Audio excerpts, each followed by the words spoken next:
45 na text message ang pinadala ng ex-wife para hingi ng insurance noong madisgrasya silang mag-ina.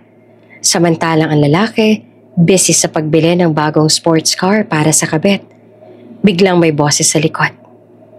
Pagsisisihan mo hindi pagpili sa kanila. Alam mo kung anong pinakamalaking kasalanan mo? Sigaw ng matandang kapitbahay. Nanginginig ang boses sa galit habang nakatingin sa lalaki. Hindi yung pagkakaroon mo ng kabit. Hindi yung pagbili mo ng mamahaling kotse. Kung hindi, yung pagpili mong maging bingi ka sa iyak ng pamilya mo. Napalunok ang lalaki. Tumatawa ang mga tao. May iba pang nagbubulungan. Pinili niya ang sports car kaysa sa buhay ng anak? Karma yan sa mga walang puso. Sabay naglatag ng nakaprint na phone screen sa mesa. 45 messages galing sa asawang si Jolene. All unread. Tumahimik ang mundo niya. Biglang may boses sa likod. Pagsisisihan mo ang hindi pagpili sa kanila. Bago ka pa lang sa channel neto, ibang kwento ni Ate Jane, istorya mo, ikwento ko. Huwag kalimutang pindutin ang notification bell at subscribe button.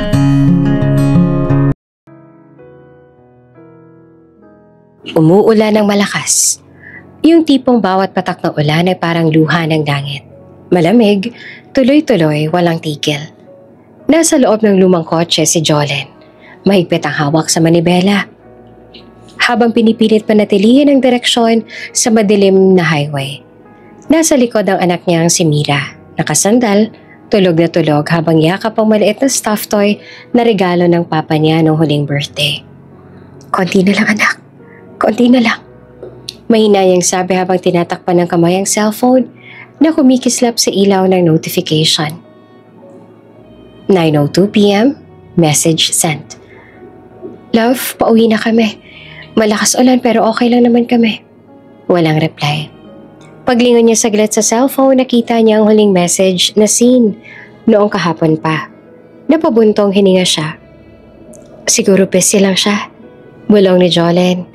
Pero kahit siya, alam niya hindi na iyon totoo. Samantala, sa kabilang banda naman ng syudad, sa loob ng bagong bukas na luxury car showroom, nasa gitna ng halakhakan si Rico, ang asawa ni Jolene. Suot niya ang mamahaling relo at katabi naman ay si Trisha, ang babaeng kabit na laging naka-red lipstick. Babe, bagay sa'yo yung kulay silver, pangmayaman talaga. Sabi ni Trisha habang inahaplos ang dashboard ng sports car. Ngumiti naman si Rico. Proud na proud. Test drive muna tayo. Gusto ko maramdaman kung worth it ba sa presyo. Tinatawanan sila ng sales agent habang binubuksan ang gate. Sa labas, nagbubuhos pa rin ang ulan. Hindi niya napansin ang sunod-sunod na notification sa cellphone na nasa bag ng babae. 1 new message. 2 new messages. 15, 20. Lahat mula kay Jolene. Lahat hindi binasa. Balik sa kalsada. Nanginginig na ang mga kamay ni Jolene. Ang wiper halos hindi na makasabay sa lakas ng ulan. Lord, huwag mo na ngayon. Mahina niyang dasal. Si Mira ay bigla namang nagising. Mama, andito na ba si Papa? Napangiti siya kahit may luha sa gilid ng mata. Hindi pa anak, pero makikita rin natin siya. Ha? Bigla namang kumistap ang headlights ng kasalubong na truck. Masyadong mabilis. Masyadong malapit. Diyos ko! Sigaw ni Jolene habang sinusubukang iwasan. Pero dumulas ang gulong sa basa at langis ng kalsada. Isang malakas na bang ang sumabog. Nabasag ang windshield. Tumilapo ng mga peraso ng salamin. Parang ulan ng mga sugat. Pagdilat ni Jolene, amoy niya agad ang dugo at usok. Madilim, malabo ang paningin. May tunog ng ulan at sirena sa di kalayuan. Mira? Wala siyang marinig. Mira? Mahina at paos pero patuloy niyang tinatawag ang anak. Kinuha niya ang cellphone. Basag na ang screen. Pero gumagana pa. Binuksan niya ang messaging app. Love, please sagutin mo. Pinindot niya ulit. 1, 2, 3, hanggang umabot sa 45. Love, please, si Mira. Tulungan mo kami. Walang reply. Sa halip, tumunog ang phone ni Rico. Nasa gitna pa rin siya ng tawa habang hawak ang manibela ng sports car. Ang sarap ng takbo, babe! Sabi niya habang si Trisha ay nakahawak sa braso niya. Nakangiti. Ang dami mong notification ah. Biro naman ni Trisha. Work? Si Rico naman ay tumawa. Hayaan mo na, business siguro. Mamaya ako na babasahin. Sa ospital, 2 ambulansya ang dumating. Sabay ang mga paramedic na nagmamadaling nagdala ng mag-ina. Si Jolene halos walang malay. Puro sugat sa noo at braso. Si Mira nakatubo sa oxygen. Hindi gumagalaw. Doc, cardiac arrest na po ang bata. Sigaw ng nurse. Push epi, CPR, bilis. Nasa gilid lang si Jolene. Halos hindi siya makagalaw. Nanginginig. Pilit niyang inaabot ang kamay ng anak kahit nakatali siya sa stretcher. Mira, huwag ka munang aalis kay mama. Dumilim ang paningin niya. Sa isang saglit, nakita niya ang flashback. Ang huling tawanan nila sa bahay. Ang simpleng spaghetti dinner noong birthday ni Mira. At ang mga pangakong, babalikan kita agad. Samantala, sa cellphone naman ni Rico, tuloy pa rin ang party. Nakatag siya sa social media. Test driving the new ride with my girl. #life is good. #new beginnings. Sa ospital, iba ang larawan. Dugo, luha, at tunog ng makina ng buhay. Makalipas ang 30 minuto, tumigil na ang ulan. Sa loob ng ER, naglabasan ng mga doktor. Pagod at mabigat ang mukha. Doc, status po? Tanong ng nurse. Critical na po silang mag-ina. Sagot ng doktor habang tinatanggal ang gloves. Gawin natin lahat. Huwag muna silang susuko. Sa tabi naroon pa rin ang cellphone ni Jolene. Nakailaw ang screen. 45 messages sent, none read. Tumawag ang ospital. Tumawag ulit. Pero sa bawat ring, ignored. Nasa loob si Rico ng isang high-end bar sa BGC. Nakasuot ang puting polo. May hawak na baso ng whiskey. Katabi niya ay si Trisha. Suot ang pulang dress na halos kasing lakas ng amoy ng mamahaling pabango. Maingay ang paligid. Tugtog ng DJ, halakakan, ilaw na kumikislap. Tumunog ang cellphone sa mesa. Nakita ni Trisha. Hospital? Urgent call. Kumunot ang noon niya pero mabilis siyang kinuha ang phone. Pinatay ang screen at nilagay sa bag. Babe, later na yan. Don't ruin the mood. Sabi niya sabay ngiti. Hospital? Bakit?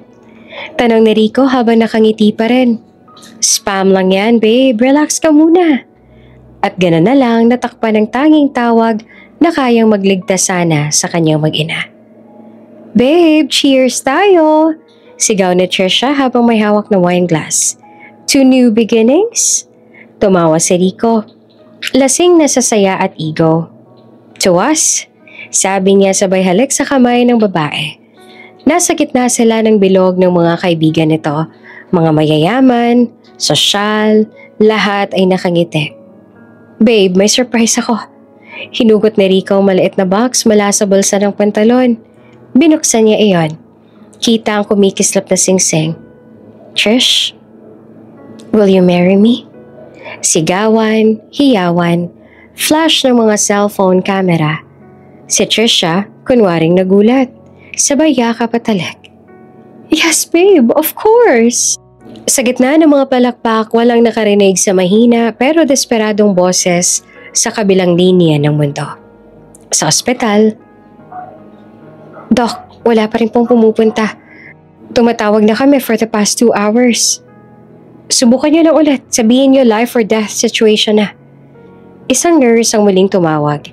Nanginginig ang kamay. Hello, sir. This is St. Dominic Hospital. Critical po ang asawa at anak ninyo. Kailangan namin ng immediate consent para sa surgery. Tahimik. Sir? Ang narinig niya lang ay tawa ng mga tao sa background. May musika. Sir, please, kailangan namin ng desisyon. Call ended. Naiyak ang nurse. Wala na naman, Doc. Inend yung call. Ang doktor ay napailing. Oh God, help them. Sa bar, si Rico ay nakasandal na, namumulang mukha sa alak. Babe, gusto ko mag-out of town tayo bukas. Punta tayong Batangas. New car, new life, new everything. Si Trisha ngumiti pero halatang may ibang plano. Sure babe, pero may pera ka pa ba sa joint account natin? Yung savings yun ni... Ano ang pangalan ng ex mo? Si Jolene? Sabay tawa ni Rico. Hayaan mo na siya, matagal na yon. Hindi naman na kami. Di ba magka-account pa kayo?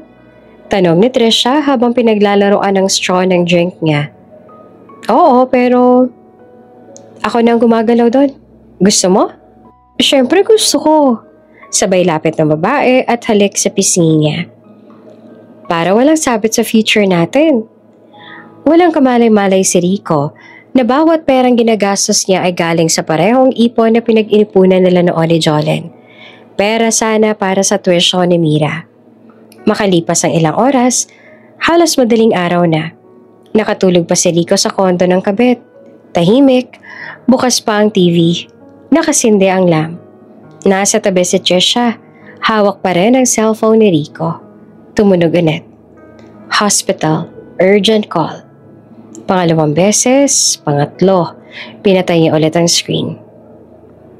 Di mo na kailangan sagutin yan. Bulong niya habang nakatingin sa tulog na lalaki.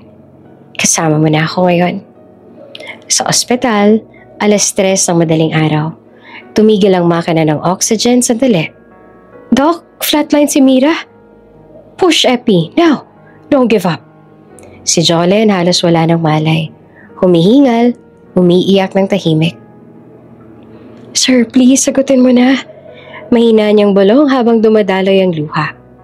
Tumingin ang nurse sa doktor. Wala pa rin pong sumasagot sa pamilya. Then, we decide. Sabi ng doktor. Save the mother first. Habang abala si Rico sa pagtawa kasama ang kabit, sa ospital naman, biglang gumalaw ang daliri ni Mira. Doc, may pulse! Sigaw ng nurse. Mabilis silang kumilos. Naglagay ng oxygen, CPR at gamot. Bumalik ang tibok ng puso ng bata. Sa gitna ng ulan sa labas, isang himala. Buhay si Mira. Ang ina nangihina na. Hinahanap pa rin ang anak sa tabi niya. Mira, nasan si Mira? Ma, mag-rest po muna kayo. Ililigtas po namin kayo. Pero wala nang tugon. Sa kabilang lungsod habang luwing-liwanag na ang umaga, bumukas ang ilaw ng cellphone ni Rico. 16 missed calls, 5 voicemails. Subject, urgent, decision needed. Kinuha niya iyon. Nagkamot ng ulo. Medyo lutang. Hospital? Ano to? Binuksan niya ang voicemail. Sir, this is St. Dominic Hospital. Your wife and daughter were in a severe accident. Please call us immediately. Pinutol niya agad. Anong kalokohan to? Babe, gising na si Trisha na inaantok pa. Sino yan? Wala, hospital daw. Nagpapangkap siguro, scam to. Baka nga. Sabi naman ni Trisha sabay yakap ulit. Balikan mo na lang mamaya, sayang tulog. At muli, pinilit niyang ipikit ang mga mata. 7 a.m. Isang tawag pa. Sir, kailangan na po talaga namin ng desisyon para sa operasyon. Tahimik ulit. Hanggang sa narinig na lang ng doktor ang automated voice sa kabilang linya. The number you have dialed cannot be reached. Bumuntong hininga ang doktor. Prepare the report. Doc? Wala na po ang mag-ina. Habang nasa kalsada, papunta sa trabaho ang mga tao, abala sa umaga. Ang mundo ni Rico ay tahimik pa rin. Tulog sa tabi ang kabit.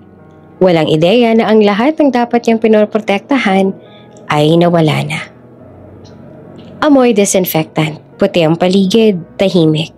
Maliban na lamang sa tunog ng beep-beep ng makina. Dahan-dahan, iminulat ni Jolene ang mga mata. Mabigat ang pakaramdam ng ulo niya. Naka-oxygen, may tubo sa lalamunan. Sinubukan niya magsalita pero halos walang boses na lumabas. Parang may apoy sa lalamunan. Kinabahan siya. May benda ang leeg, may pasa sa mukha, at ang braso niya puno ng sugat. Pinilit niyang igalaw ang kamay pero halos wala siyang lakas. Si Mira. Walang tunog, puro luha. Pumasok ang nurse, si Nina. Batang babae na may mabait na mukha. Nagulat siya nang makita si Jolene na gising. Ma'am? Oh, praise God, gising na kayo. Mabilis siyang sabi. Sabay takbo palabas para tawagin ang doktor. Pumasok ang doktor kasama si Claire, ang matalik na kaibigan ni Jolene. Namumugto ang mata ni Claire at halatang ilang araw nang walang tulog. Thank you, Doc. Salamat. Nanginginig niyang sabi. Ngumiti naman ang doktor. Mahina pa ang boses niya. May damage ang vocal cords dahil sa tubo. Pero milagro, nagising siya. Lumapit si Claire sa kama. Hinawakan ang kamay ni Jolene. Jules, naririnig mo ba ako? Ako to, si Claire. Marahan ang pag-ikot ng mga mata ni Jolene. Dahan-dahang tumulo ang luha niya. Tahan na, safe ka na. Pero may kailangan kang malaman. Ano, Jules? Si Mira? Comatose pa? Habang tahimik ang paligid, hindi alam ni Jolene kung ano mararamdaman niya sa susunod na narinig. Lumapit ang doktor kay Claire. Wala pong pumunta, ma'am. Ni isang kamag-anak, ni asawa. Tinawagan namin ang numero ng emergency contact pero walang sumasagot. Kaya ikaw ang huling nasa list. Napakapit si Claire sa dibdib. Pinigilan ng galit. Hindi siya tao. Mahinang sabi niya. Doc, please gawin niyo lahat. Kahit anong gastos. Maging okay lang kaibigan ko. Pag-alis ng doktor, umupo si Claire sa tabi ni Jolene. Nagpunas ng luha. Jules, makinig ka. Wala siyang balak bumalik. Na hindi siya nagpunta sa ospital. Alam mo ba? Nakita ko sa social media. Nag-propose siya sa kabit niya habang nakaratay ka dito. Nanlaki ang mga mata ni Jolene. Kumapit sa bedsheet. Nanginginig ang kamay. Alam ko, gusto mo humingi ng paliwanag. Pero ngayon hindi pa. Hindi mo siya kayang harapin sa ganitong kalagayan. Tahimik lang si Jolene, pero mabilis ang tibok ng puso niya. Jules, patuloy ni Claire na lumalapit. Mabagal ang tono. Puno ng puot pero may laman ng bawat salita. Makinig ka sa akin. Kung may hustisya ang Diyos, minsan tayong gagamitin niya para iparamdam yon. Kaya kung gusto mo nang simula, magkunwari kayong patay. Natigilan si Jolene, napatingin sa kanya. Hayaan mo siyang malas sa pag ginawa niya. Hayaan mo siyang mabuhay na akala niya tapos ka na. Kasi minsan, yung pinakamalakas na gante, yung tahimik. Tahimik ang kwarto, tanging tunog ng ulan sa labas at beep ng makina ang maririnig. Tumingin si Jolene sa kisame. Tuloy-tuloy ang pagpatak ng luha. Sa isip niya, paulit-ulit lang ang tanong. Bakit? Paano na nagawa to sa amin? Ang anak ko si Mira hindi pa rin nagigising. Kinabukasan, pumirma si Claire ng ilang papeles. Nakita ng nurse na may kakaibang laman. Ma'am, ano po to? Change of status? Tumango si Claire. I need you to help us. Confidential ito. Nagkatinginan sila ni Nurse Nina. Ma'am, bawal po to pero huminga si Nina ng malalim. Kung alam niyo lang kung gaano siya kinahabagan, tutulungan ko kayo. At doon nagsimula ang planong magpanggap na patay si Jolene. Tinago nila sa record na expired upon arrival si Jolene. Nilagyan ng fake death certificate. Sinarado ang kwarto. Pinasok sa restricted ward. Ang totoong katawan niya ay nilipat sa basement recovery area secretly. Ilang araw ang lumipas, sa labas inilabas ng ospital ang announcement. We regret to inform you, Mrs. Jolene Villarreal and her daughter Mira did not survive. Lumipas ang burol. Walang Rico na dumating. Walang kahit anong bulaklak na galing sa kanya. Sa halip nagpadala lang ng PA niya ng 5,000 cash at isang maikling text kay Claire. Pakilibing na lang sila ng maayos. I'm busy. Thank you. Nanginginig sa galit si Claire habang binabasa iyon. Busy? Busy daw? Oo. Bisik ang walang puso. Sa tabi niya si Jolene na nakaupo. Mahina pa pero gising.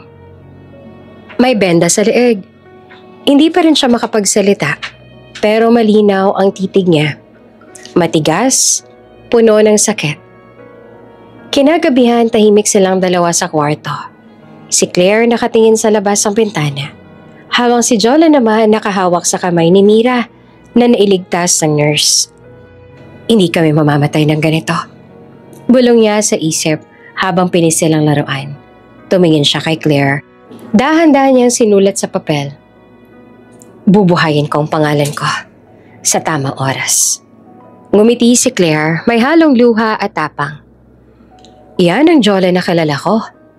Sa labas tumigil ang ulan, pero sa puso ni Jolene nagsisimula pa lang ang bagyo. Lumipas ang 2 taon mula ng aksidente. Buhay na si Mira. Ganap ng gumaling at ang mag-ina ay unti-unti nakabangon sa bagong buhay sa probinsya. Sa tulong ni Claire, ang matalik na kaibigan ni Jolene, nakuha nila ang isang maliit na bahay bakasyunan sa tabing dagat. Simpleng lugar ito pero puno ng liwanag at hangin ng bagong simula. Dito nila pinatuloy ang buhay nila, malayo sa ingay na lungsod at sa masasakit na alaala. Araw-araw abala si Jolene sa maliit niyang online business. Nagbebenta siya ng handmade candles, kape, at natural soaps. Si Claire ang tumutulong sa logistics, packaging at marketing, habang si Jolene ay nag-iisip ng bagong strategy at ideya. Unti-unting dumating ang kita, sapat para sa kanilang pang-araw-araw at para sa maliit na luho, tulad ng bagong laptop para kay Mira at maliit na table sa bahay para sa kanyang pag-aaral. Si Mira naman sa kabila ng murang edad, napakatalino. Mahilig siyang mag-explore sa computer. Nag-aaral ng coding at hacking sa pamamagitan ng mga tutorial online at matuloy ng kanyang business instincts. Maraming beses nakikita ni Jolene ang anak na nakaupo sa harap ng laptop, nakikinig sa mga online lessons, at sinusubukan ng sarili niyang software o website mock-ups. Anak, baka masyado kang abala. Magpahinga ka rin ha? Paalala ni Jolene isang hapon habang nagluluto ng merienda. Hindi mama, gusto kong tapusin to. Sagot ni Mira na nakayuko sa screen. May halo ng excitement at focus sa mukha niya. Alam mo Mira, ang galing mo. Isa kang genius. Sabi ni Claire na nakatingin sa bata habang nag-aayos sa mga bagong order para sa online shop. Ngunit sa kabila ng lahat, may mga sandaling tahimik at malalim ang iniisip ni Mira. Isang gabi, habang nakaupo sa balkonahe ng kanilang maliit na bahay, nakakita siya sa TV. Ang ama niyang si Rico sa isang talk show sa siyudad.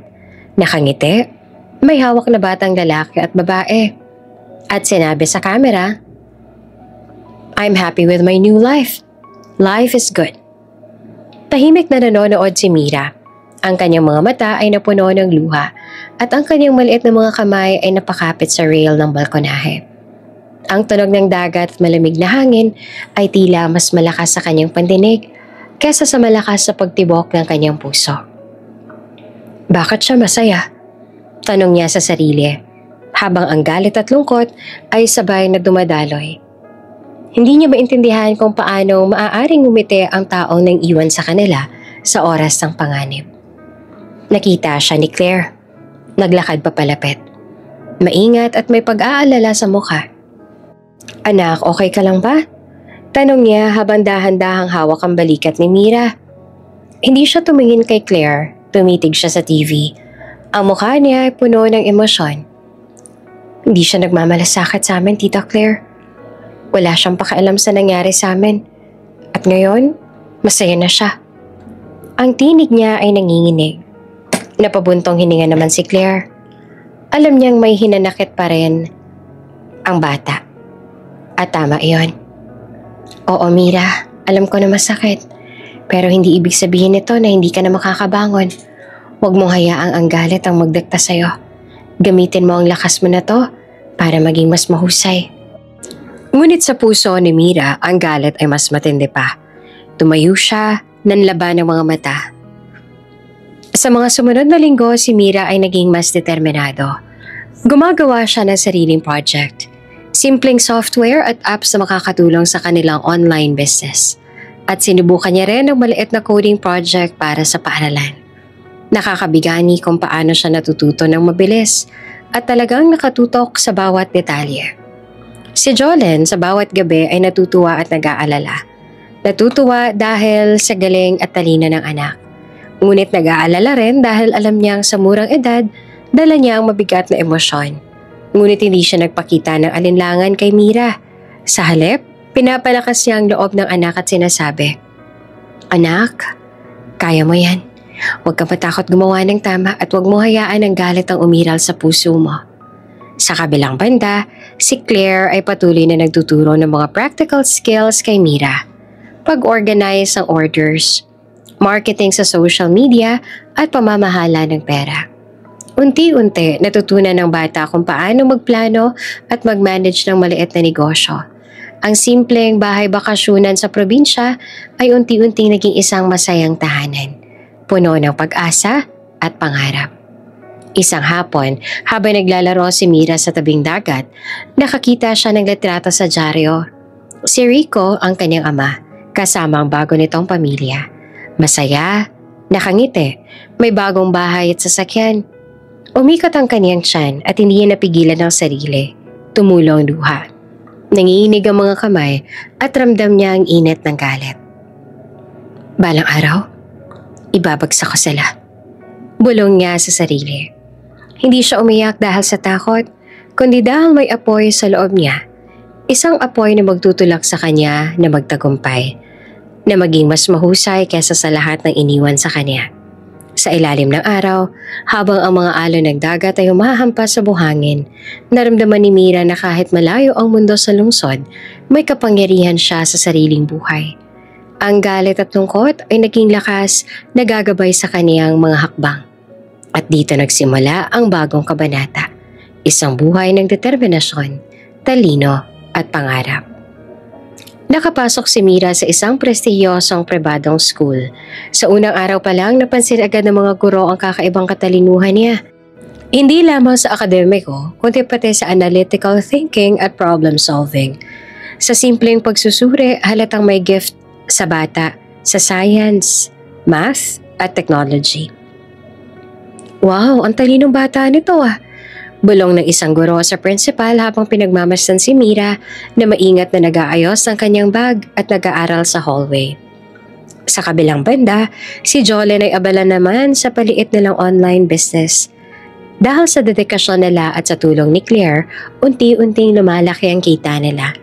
Ang kita sa negosyo ay sapat na para sa mas magandang kagamitan sa paaralan ni Mira, mga educational tools, at para makabili ng computer para sa coding at programming niya. Ang simpleng bahay sa probinsya ay naging mas maayos. Mas maliit na library corner para sa bata at kung saan pwede siyang mag-eksperimento. Isang linggo matapos ang enrollment, mayroong school science fair. Nakaposisyon si Mira sa kanyang booth.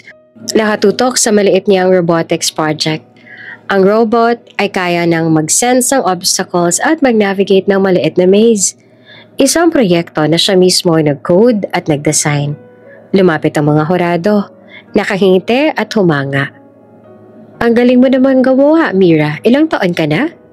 12 po, sagot niya. May halong shy smile ngunit confident. Pagkatapos ng ilang oras ng evaluation, nanalo siya sa science fair. Napuno ang maliit na exhibition hall ng palakpak at wow! Mula sa mga guro at estudyante. Kasunod nito ay nakilahok si Mira sa Math Olympiad ng kanilang distrito. Sa bawat tanong, mabilis siyang sinusuri. Ginagamitan ng logical steps at formula na matalino namang na-apply. Hindi nagtagal nakuha niya ang unang pwesto. Talino talaga ng batang to. Bulong ng isang judge na halos hindi naman makapaniwala sa kakayahan ng bata.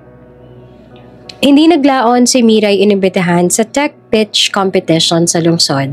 Nagpresenta siya sa isang simpleng app na pwedeng gamitin sa micro-businesses para subaybayan ng sales at inventory. Ang innovation, kahit simple, ay praktikal at madaling gamitin. Ang mga investors ay humanga. Pumili ang mga kumpanya Nagsusumite ng forms at nagtatanong kung paano sila makakapag-collaborate sa bata. May ilang nag-alok pa ng scholarship abroad para sa kanya, kasama ng kumpletong tuition at stipend. Si Jolene, habang proud sa anak, ay tahimik lang sa gilid. Pinagmamasan si Mira na abala sa pagpapakita ng project. Napangiti siya, ngunit may halong lungkot. Napansin niya ang kakaibang tingin ni Mira, isang halo ng galit at determinasyon. Tila ang bawat tagumpay ay may kasamang pagnanasa na ipinakita sa ama niya. Sa ama niyang nag-iwan sa kanila. "Anak, proud ako sa'yo," malamig niyang sabi habang hawak ang balikat ni Mira. Ngunit tumitig lang si Mira sa kanya, hindi ngumiti. "Salamat po, Mama." Mahina naman niyang sagot. Ngunit ang kanyang mga mata ay puno ng apoy at galit. Isang damdamin na hindi kayang takpan ng tagumpay o pagmamalasakit. Sa gabi, habang nagbabalik sila sa probinsya, tahimik ang loob ng kotse. Nakatingin si Mira sa bintana. Iniisip ang ama. Ang bawat kwento sa TV at social media tungkol kay Rico at sa bagong pamilya niya ay tila apoy na nagpapainit sa loob ng batang may matalinong utak at pusong sugatan. Balang araw, hindi lang tayo basta makakabangon. Bulong niya sa sarili. Ibabagsak ko sila. Si Jolene nakatingin sa harap ng kalsada. Alam ang ibig sabihin ng nasabi ng anak. Hindi niya gustong marinig ang galit na iyon. Ngunit alam niyang ito ay natural. Isang produkto ng kanilang nakaraan at ng kasalanan ng ama ni Mira. Sa mga sumunod na linggo, sinimulan ni Mira ang sariling maliit na venture sa tech programs at apps na may praktikal na gamit na minomonitor ni Jolene. Nakita niya kung paanong pinapakinabangan ng bata ang katalinuhan niya sa tamang paraan. At kahit galit si Mira sa ama, unti-unti siyang natuto ng responsibility, strategy at leadership, mga bagay na magagamit niya sa hinaharap. Ang maliit na bahay sa probinsya na dati tahimik at payak, unti-unti nagkaroon ng buhay at saya. Ang bawat tagumpay ni Mira, science fair, math olympiad, tech pitch ay nagsilbing paalala na kahit sa gitna ng sakit at galit, may pag-asa at may paraan para magsimulang muli. Ngunit sa likod ng lahat ng tagumpay, may lihim na apoy sa puso ni Mira. Isang determinasyon na hindi pa makalimot sa iniwan sa kanila. Ito ang magiging pundasyon ng kanyang hinaharap. Katalinuhan, lakas at galit na gagamitin para sa hustisya sa tamang oras. Balang araw, pagsisisihan mo ang pag-iwan mo sa amin ni Mama. At doon nagsimula ang bagong kabanata ng bata. Isang batang may talino, may pangarap at may galit na maging armas sa tamang panahon. Matapos ang ilang taon ng pagpupursige, unti-unti nang nagbunga ang lahat ng sakripisyo ni Jolene at ni Mira. Ang maliit nilang negosyo sa probinsya ay lumaki. At sa tulong ng katalinuhan ng anak, nakapagpatayo si Jolene ng sariling bahay at isang maliit na business shop sa tabing dagat. Ang lugar ay simple pero maayos, malinis at maliwanag, at puno ng bagong simula. Si Mira sa murang edad ay hindi lang basta estudyante. Bukod sa school, nakatutok siya sa pag-aaral ng business, programming at marketing. Nagsimula siyang mag-code ng apps na pwedeng gamitin ng maliliit na negosyo. At dahil sa innovation niya, unti-unting napansin sila ng mas malalaking kumpanya at local investors. "Anak, tignan mo tong bagong algorithm na ginawa mo para sa inventory system," sabi ni Jolene isang hapon, hawak ang laptop. "Wow, ang galing nito.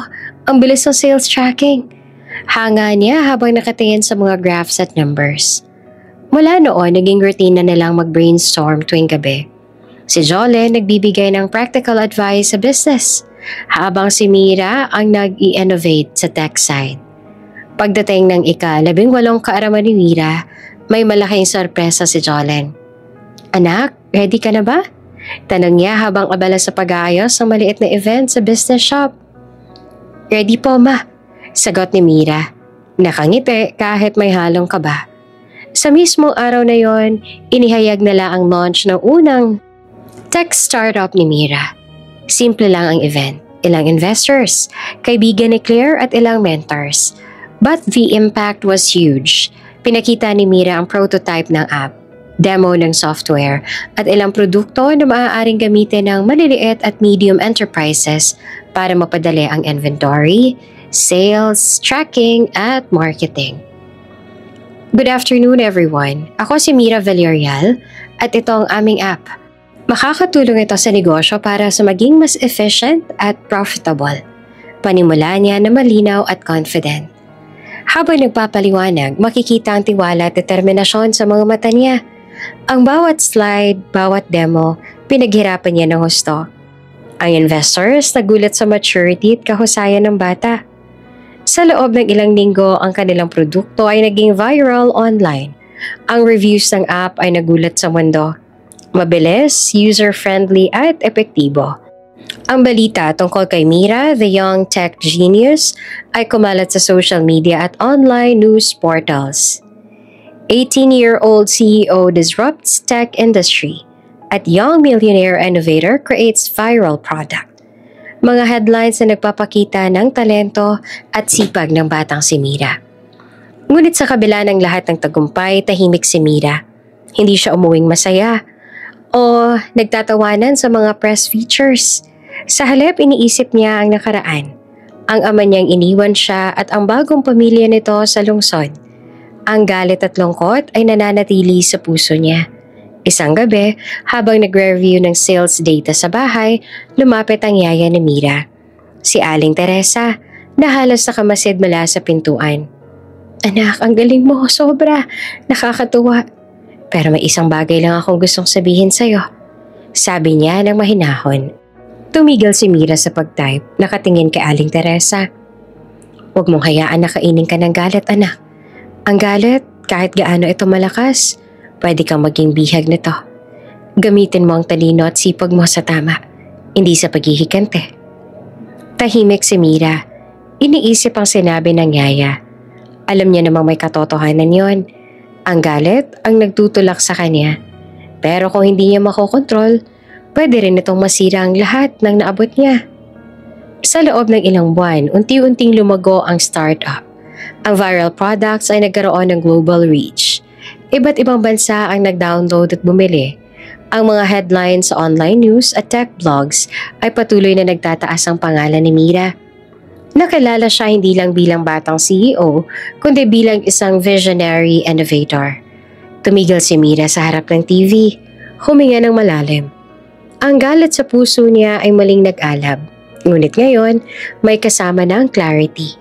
Alam niya na kahit ganon ang ama, hindi niya pwedeng sirain ang sarili niyang buhay. Si Jole nakatingin sa anak, proud pero alam na kailangan niyang bantayan ang puso ni Mira. Ang galit ay pwedeng maging armas, pero pwede rin na maging pabigat. Si Mira napaisip sa sinabi ni Aling Teresa na payo kanina. Anak, huwag mong hayaan ang galit ang mamuno sa'yo.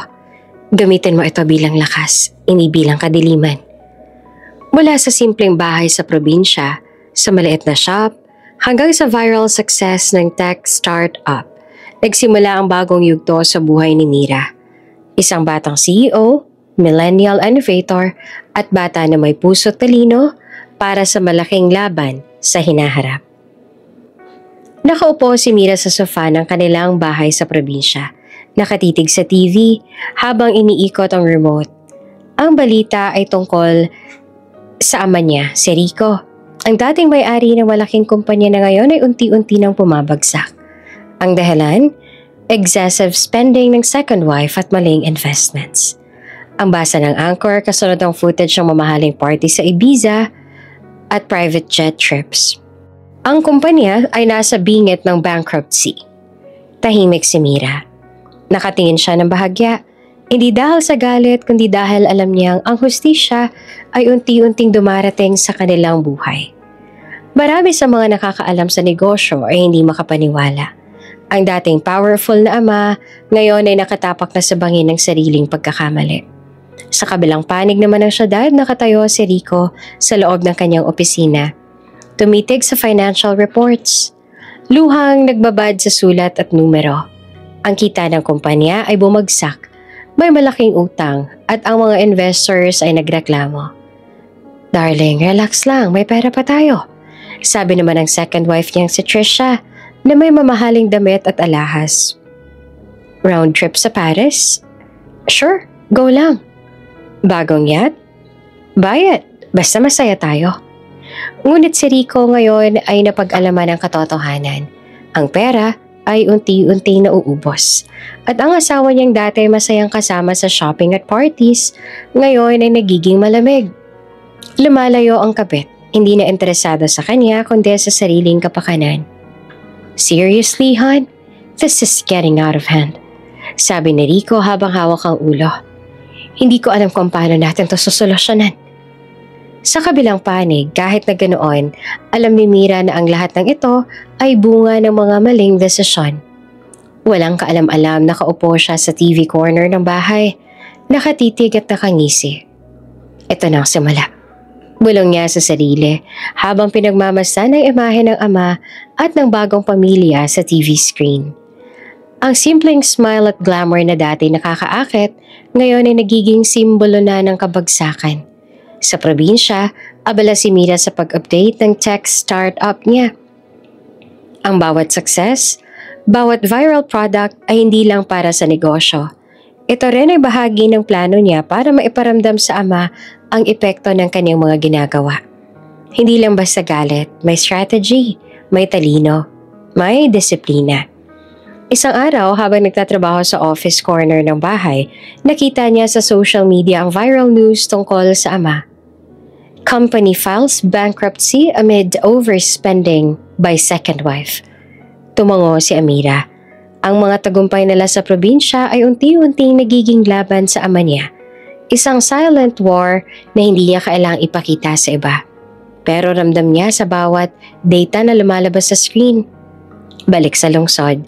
Si Rico ay nagsimula ng humingi ng tulong sa mga investors at board members. Ngunit marami sa kanilang nagduda na siya pa makakapagpatuloy ng kumpanya. Ang second wife niya, na dati katuwang sa lahat, ngayon ay nagiging distant. Hindi na nagbibigay ng suporta. Ang kanyang mga huling aksyon, mamahaling gala, yacht trips, at mga unnecessary expenses ay nagbunga ng krisis na hindi niya kayang solusyonan sa simpleng paraan. Sa TV, makikita rin ang reaksyon ng ibang tao. Ang comment sections puno ng galit, memes at judgment.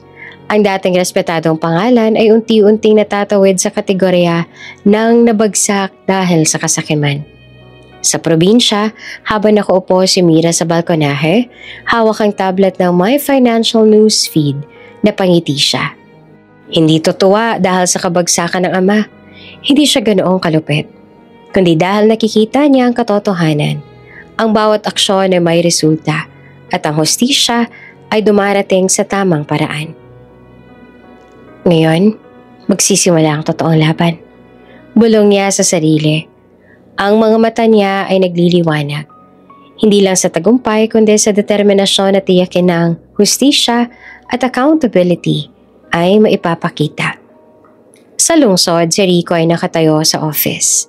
Stressed na parang nawala ng kontrol sa mundo niya. Sa probinsya, si Mira nakaupo sa sariling mini-office. Abala sa laptop. Masaya sa mga projects at investments ng tech startup. Ang contrast ay malinaw. Ang isa ay bumagsak dahil sa kasakiman at maling desisyon. Ang isa naman ay lumalago dahil sa talino, sipag at disiplina. Ang smirk ni Mira sa dulo ng araw ay hindi puro galit. Ito ay simula ng isang plano. Simula ng isang silent revenge na may puso at diskarte. Ang batang CEO na ito ay hindi lang basta genius. Siya na rin ang strategist. Handang ipakita sa mundo na ang hustisya ay hindi basta-bastang lumilipas. Dumarating ito sa tamang oras. Tahimik ang probinsya, ngunit abala sa laptop si Mira sa kanilang maliit na office sa tabi ng bahay. Habang nag-aaral siya ng financial reports at stock market trends, may lihim siyang ginagawa.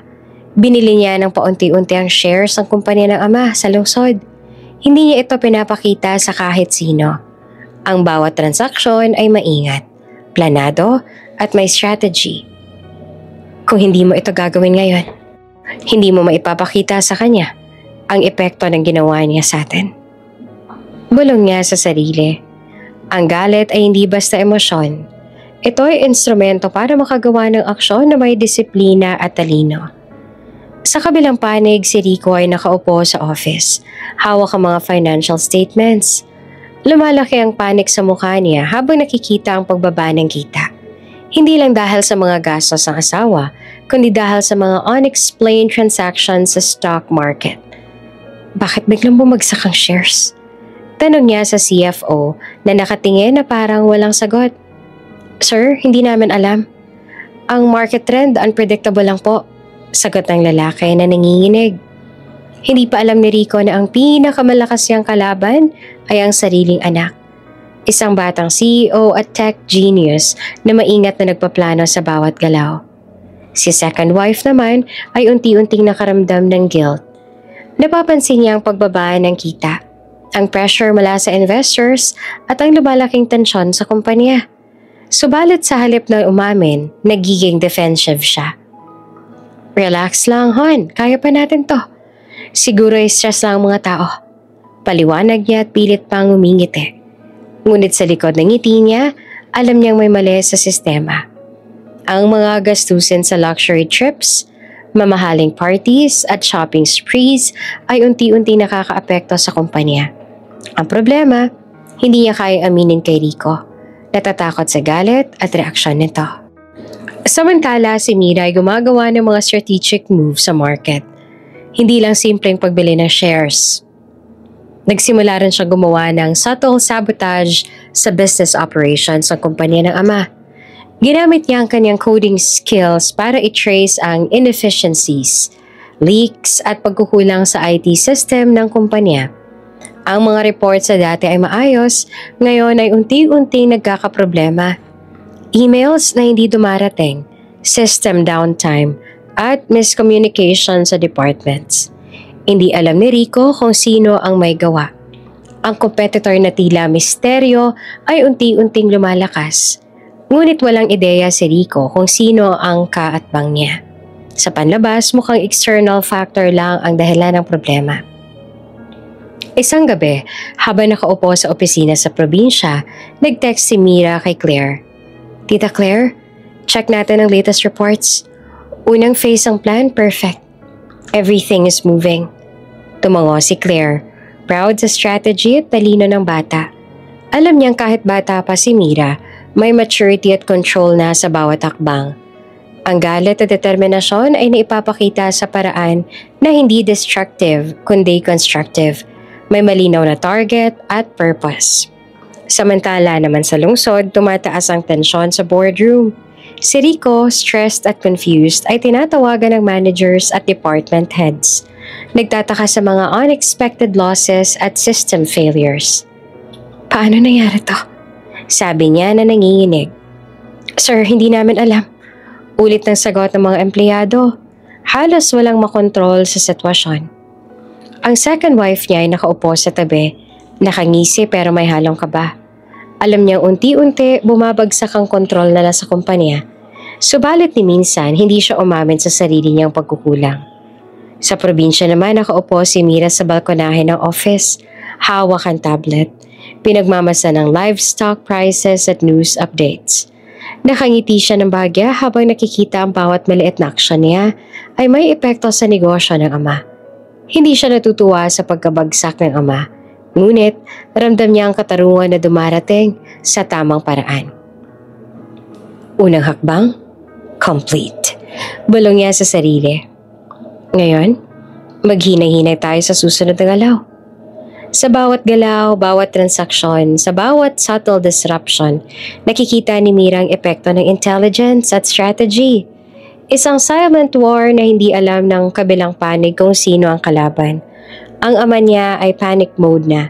Ang second wife ay nagsisisi pero ayaw umamin. At si Mira, tahimik, planado, at handang tapusin ang laban sa tamang panahon.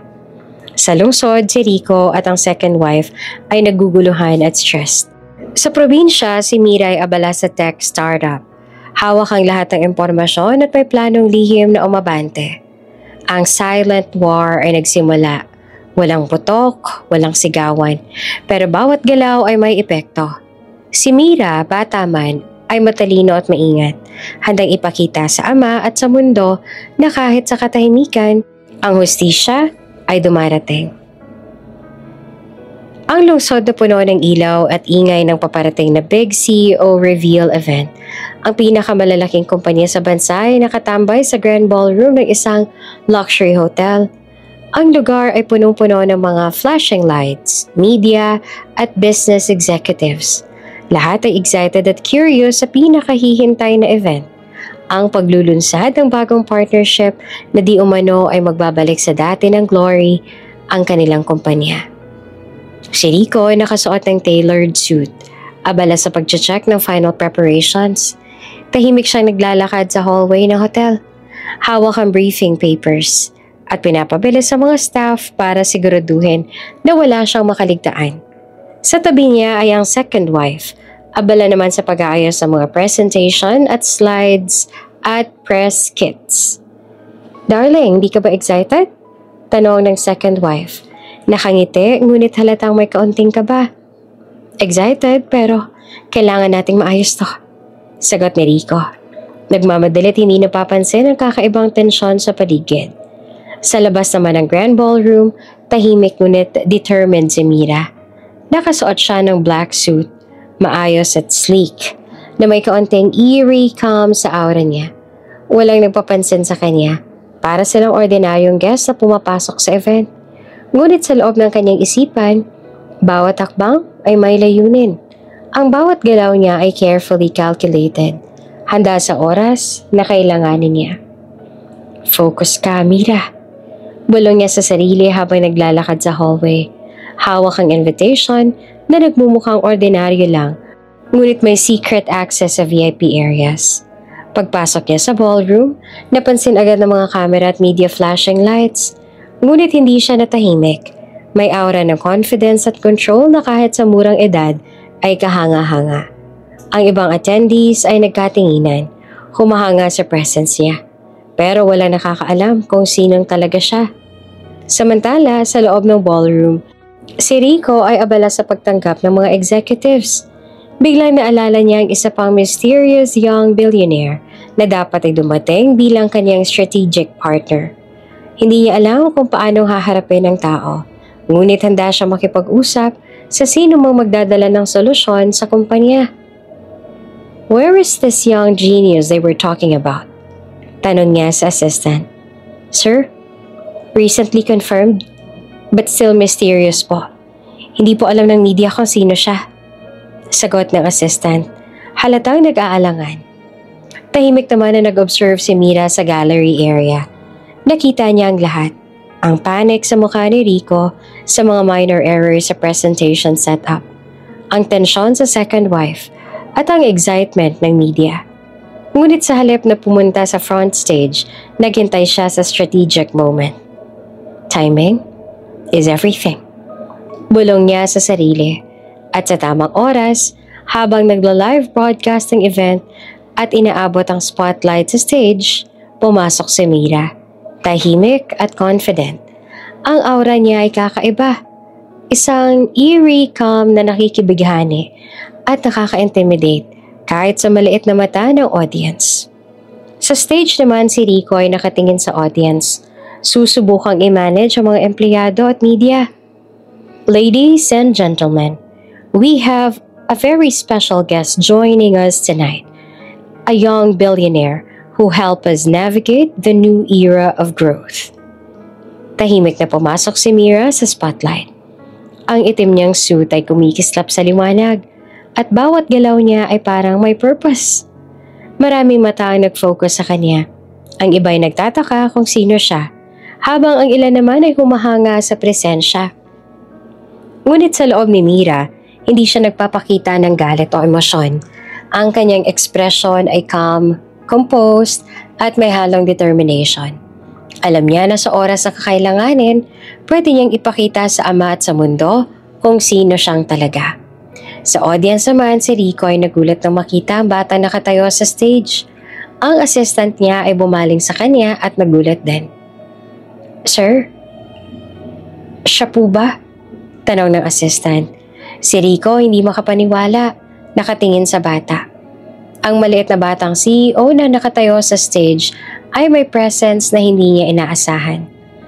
Hindi dahil sa ganda ng aura, kundi dahil alam niyang may intelligence at strategy sa mata ni Mira. Tahimik ang media. Nakatingin sa kanya. Habang nag-start ang presentation, pinakita ni Mira ang ilang slides. Innovation, strategic plans at mga solutions para sa kumpanya.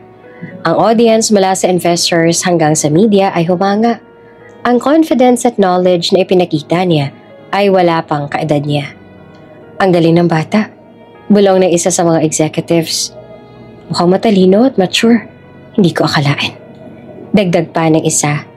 Ngunit sa stage, hindi naman siya nagmamadali. Pinapanatili niya ang eerie calm. Tahimik ngunit powerful. Ang bawat salita at galaw ay controlled, planado at may impact. Sa huling bahagi ng event, si Rico ay lumapit sa bata. May halo ng awe at confusion. Paano mo ginawa to? Bulong niya sa sarili. Hindi sigurado kung ito ba ay kabataan, talent o strategy. Tahimik si Mira. Alam niya na ngayon na nagsisimula na ang public reveal ng kanyang identity at talent. Hindi lang sa ama, sa buong mundo ay papakita niya ang katalinuhan, determinasyon at plano. Sa stage, si Mira ay nakatayo, composed, powerful at mysterious. Sa audience, si Rico ay nahihirapan. Nagulat at unti-unting nare-realize na ang kanyang kaharap ay hindi simpleng bata. Isa itong strategist at force to reckon with. Ang secret conference ay hindi lang launch ng partnership. Ito rin ay simula ng bagong yugto. Ang paglabas ng batang CEO sa publiko, ang unang hakbang sa kanyang silent war, at ang simula ng reveal ng isang mysterious young billionaire na may planong ipakita sa ama ang lahat na hindi niya pinansin noong nakaraan. Tahimik ang ballroom pagkatapos ng event na nagpapakita ni Mira bilang mysterious young billionaire. Ang mga ilaw ay nakafocus sa stage at ang mga investors, media at employees ay hindi makapaniwala sa presensya ng batang babae sa entablado. Isang aura ng kumpiyansa sa sarili at lumalampas sa edad niya. Tahimik naman si Mira sa stage. Ang bawat mata sa ballroom ay nakatuon sa kanya. Huminto siya sa gitna. Huminga ng malalim at nagsimulang magsalita. Ladies and gentlemen, magandang gabi. Ako si Mira Villarreal. Panimula niya, malinaw at confident. Ang mga camera ay nag-zoom sa kanya. Ang mga bisita ay nagulat sa biglaang revelation. Marahil ang ilan sa inyo ay nagtatanong kung sino ako at bakit ako narito. Dagdag niya na nakatingin sa audience at lalo na sa ama niyang si Rico na ngayon ay nanginginig sa pagkakita sa anak na iniwan niya. Ngayon gusto kong ipakita sa lahat na ang batang ito ay ang iniwan dati. Ang batang pinabayaan sa oras ng pangangailangan ay hindi lamang nakaligtas, kundi handa na ring pamahalaan ng lahat. Si Rico ay nasa audience, nakatingin sa kanya, hindi pa rin makapaniwala. Buhay kayo? Tanong niya sa sarili, halos hindi marinig. Ang anak niyang iniwan sa sakit, buhay at mas matagumpay kesa sa inaasahan niya. Biglang lumipat ang screen sa likod niya. Ang malaking projector ay nagpapakita ng old text messages sa telepono ng ama. Lahat ng 45 messages mula kay Jolene na walang sagot noon. Love, please sagutin mo. Love, please si Mira, tulungan mo kami. Isa-isang ipinakita ni Mira ang bawat mensahe. Habang nakikita ng lahat ang desperasyon at sakit na tiniis ng pamilya niya, tahimik ang ballroom. Ang mga bisita ay nagulat. May ilan na halos hindi makapaniwala. Ang media ay abala sa pagkuha ng live footage. Ang headline ay halos gawa na po bago pa matapos ang event. Young CEO exposes neglect of father. Si Rico ay nakatayo sa gitna ng audience. Halos hindi makagalaw. Ang kamay niya ay nanginginig. Ang bibig niya ay nakabukas sa gulat. Hindi siya makapaniwala na ang anak niya ang iniwan sa oras ng trahedya ay buhay, malakas, at handang talunin ng lahat ng hindi pantay na ginawa sa iyo noon. Lumapit siya sa stage, ngunit si Mira ay nananatiling kalmado. At powerful, hindi siya natatakot. Hindi siya natitinag. Ang galit na dala niya noon ay nagko-convert sa strategy, the talent, at sa intelligence na nakatayo ngayon sa harap ng lahat. Sir, panimula ni Mira na nakatingin kay Rico. Ang lahat ng ito ay hindi para saktan ka, kundi para ipakita ang katotohanan. Ang katotohanan na iniwan ninyo kami mag-ina sa oras ng pangangailangan. Ang 45 messages na iniwan ni Mama ay hindi pinansin. Noon kami mag-ina ay nagdudusa. Ngunit ngayon, kami na ay nakabangon. Si Rico naman hindi makapagsalita. Lumuhod sa harap niya. Ang buong ballroom ay tumahimik. Halos hindi marinig ang kanyang hininga sa pagkabigla at guilt. Anak, hindi mo alam. Patawad. Ang hungkag na boses niya, nanginginig habang nakatingin sa anak na iniwan niya noon. Tahimik na lumayo si Mira. Tinitingnan ng ama. Ang kanyang ekspresyon ay hindi papatinag, ngunit may halong galit at determinasyon. Hindi siya sumagot, ngunit ang kanyang postura ay nagsasabi ng isang bagay. Hindi niya na kailangan pa ng apology. Ang hustisya tagumpay ay sapat na mismo. Ang lahat sa ballroom ay nakatingin, shocked at impressed sa batang babae na halos walang halong kaba ay nagpakita ng malakas sa statement. Ang mga empleyado, investors at media ay nagulat sa tapang at intelligence niya. Ang second wife ni Rico ay naroroon din sa audience. Napailing, hindi niya alam kung papaano haharapin ang sitwasyon. Ang batang CEO na to, anak ng ex-wife ng kanyang asawa, ay mas matagumpay at powerful kesa sa kanya. Ang bawat galaw at salita ni Mira ay parang mirror ng pagkukulang at kasakiman nila noon. Ngunit sa stage, si Mira, ang unmasking na ito, ay hindi lang para sa ama, para na rin sa buong mundo na nakita ang tunay niyang lakas at katalinuhan. Samantala, nakatayo naman si Rico sa harap ng stage, lumuhod at nanginginig habang si Mira ay tahimik, hawak ang mic at tinitingnan ng audience. Ang projection sa likod ay patuloy na nagpapakita ng 45 ignored messages. Reminder na sa kung gaano ka talaga kahalagang responsibilidad, pagmamalasakit, at hustisya. Sa labas ng stage, maririnig ang murmurs ng audience. Hindi ko inakala. Bata pa lang ako. May ganitong lakas na ako at strategy. Ang tapang niya, nakakabilib. Ang ama niya, naiwan niya sila sa oras ng pangangailangan. At ngayon, nakikita natin ang resulta. Pagkatapos ng dramatic reveal ni Mira sa secret conference, ang ballroom ay tahimik, puno ng tensyon at disbelief. Si Rico ay hindi makapaniwala. Ang anak na iniwan niya at ang ex-wife niya ay buhay, malakas at mas matagumpay kesa sa kanya. Habang nakatayo siya sa stage, ang mundo niya ay parang biglang lumabo. Hindi, buhay pa sila. Hindi. Bulong niya sa sarili na nanginginig. Bago pa man siya makausad o makausap ang anak, biglang nanghihina ang katawan niya. Ang ulo ay sumakit. Ang mga mata ay lumabo. At ang mundo ay tila umiikot. Sir? Sir? Sigaw ng assistant habang pinipilit siyang hawakan. Ngunit napakabilis ng pangyayari. Si Rico ay bumagsak sa sahig. Walang malay. Agad siyang dinala sa ospital. Ang mga doktor ay abala sa pag-check ng vital signs at pagsusuri ng kondisyon. Ang blood pressure na extremely low, low severe back, kailangan i-build agad, sabi ng doktor. Sa loob ng ICU, si Rico naman ay nakamonitor tube at IVs habang ang mga doktor kumikilos para maiwasan ang worst case scenario. Sa kabilang kwarto, sa corporate office ng kumpanya, the second wife ay abala sa pagpaplano ng susunod na hakbang. Nakakita siya ng newsfeed sa tablet tungkol sa collapse ni Rico at ang latest development sa secret conference. Hindi na natin siya kailangan. Sabi niya sa assistant, may malamig na tingin. Ililipat ko agad ang natitirang share sa pangalan ko. Kung maaari, Simulan na natin ang legal paperwork agad.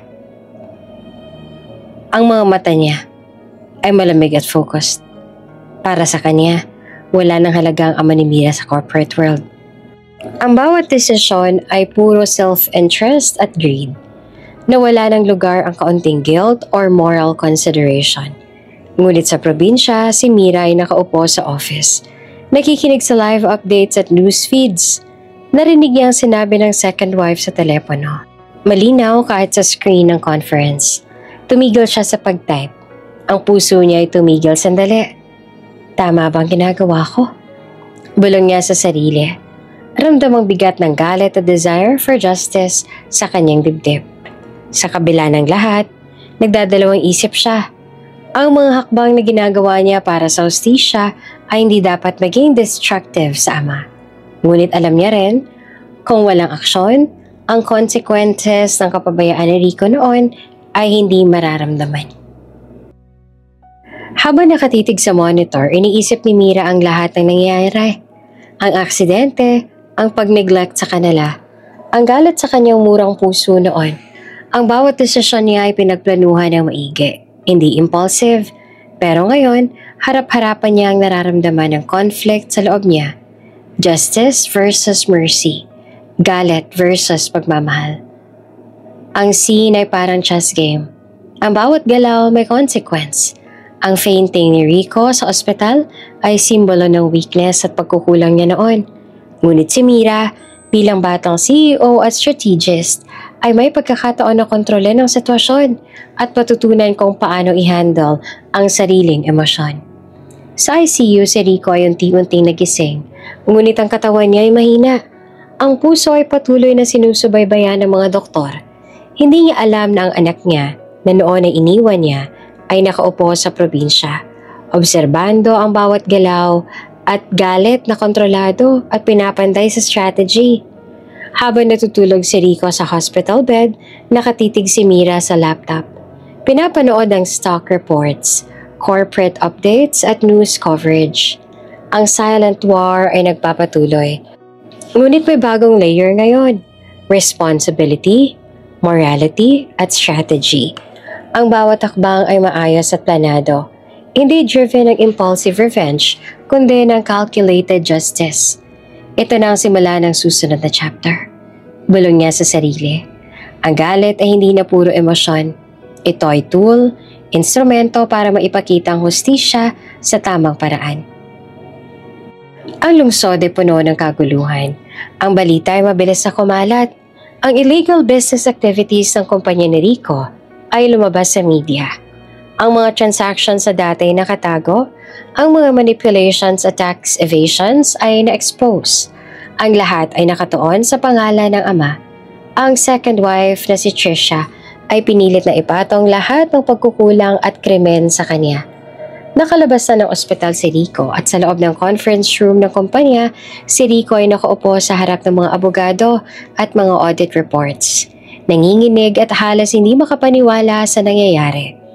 Ang mga board members ay nakatingin sa kanya na parang inaasahan na nang siya ang magbibigay linaw. Ngunit ngayon, wala siyang maipaliwanag. Paano nangyari to? Bulong niya sa sarili. Paano napunta sa pangalan ko lahat ng problema? Si Trisha na nakatayo sa kabilang panig, nakangisi pero may halong kaba. Alam niyang nakontrol niya ang legal na aspeto. Ang lahat ng papel ay nakapangalan sa ama. Pero hindi niya na inasahan na sa probinsya, may batang CEO na nag-o-observe sa bawat galaw. Sir, lahat ng liabilities, legal claims at pending fines ay nakapangalan po sa inyo. Paliwanag ng abogado ni Rico. Kailangan natin ng strategy para maayos ito. Ang mata ni Rico ay punong-puno ng panghihinayang. Nais niyang kausapin si Mira. Nais niyang humingi ng tulong. Ngunit ang pride at kahihiyan ay pumigil sa kanya. Sa probinsya, si Mira ay nakaupo sa opisina, hawak ang laptop.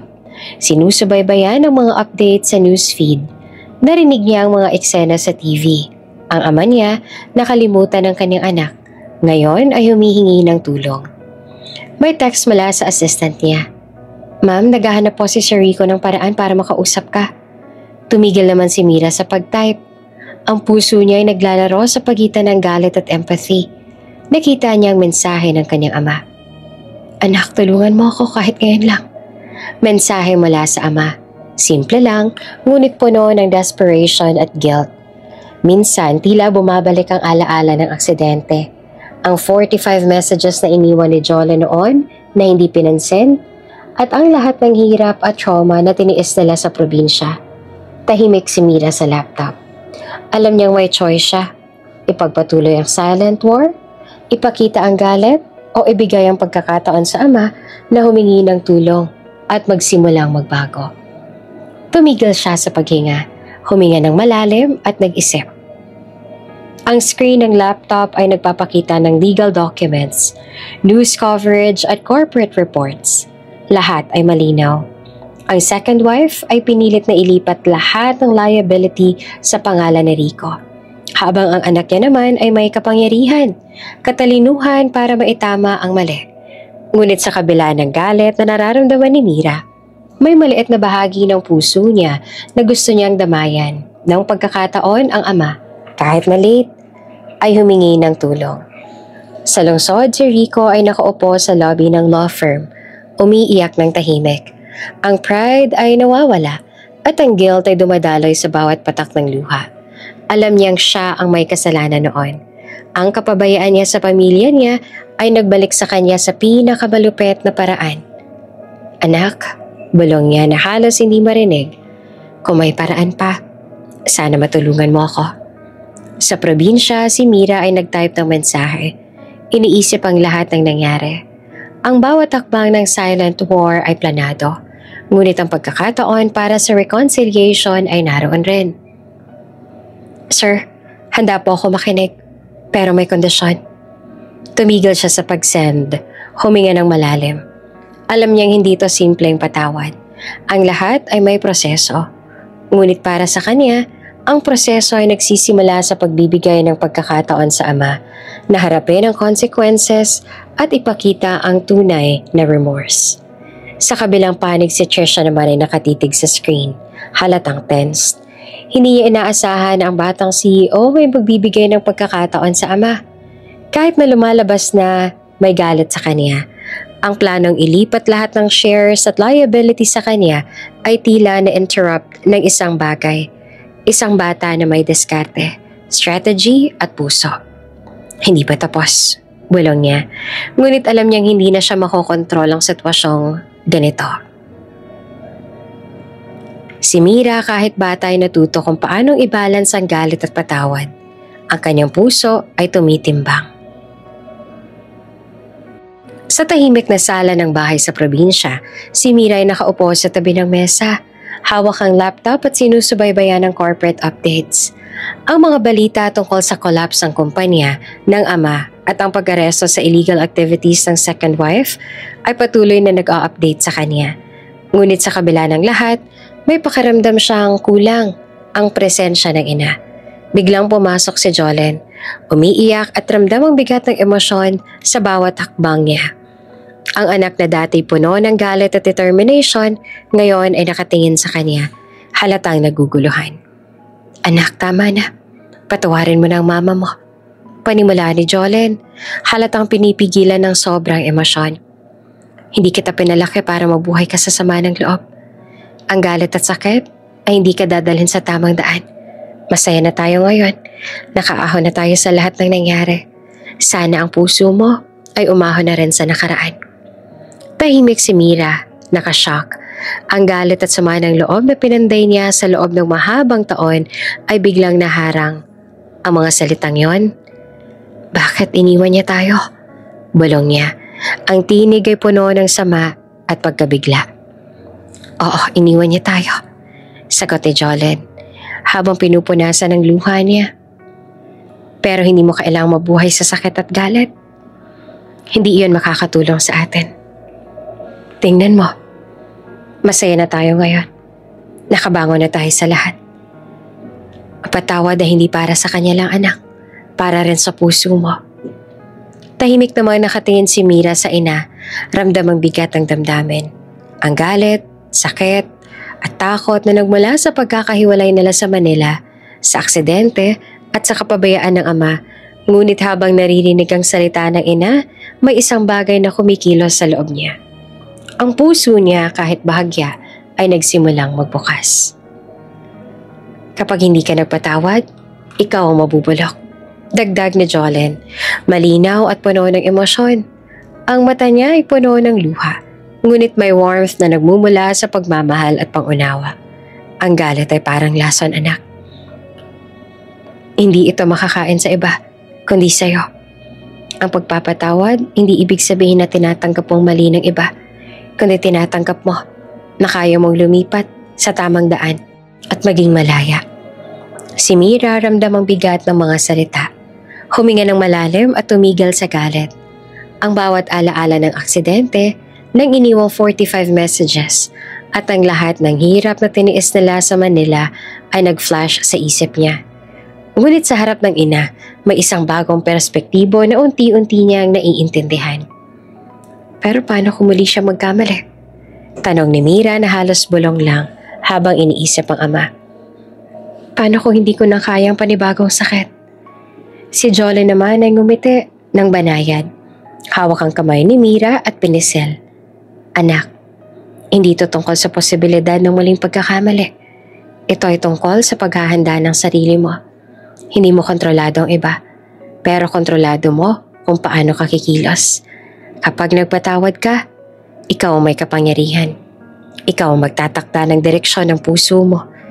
Tahimik si Mira. Ang mata niya ay puno ng luha, pero may isang bahagyang ngiti na sumilip. Ramdam niya ang init at pagmamahal mula sa ina. Isang bagay na matagal niyang namiss at pinangarap na maramdamang muli.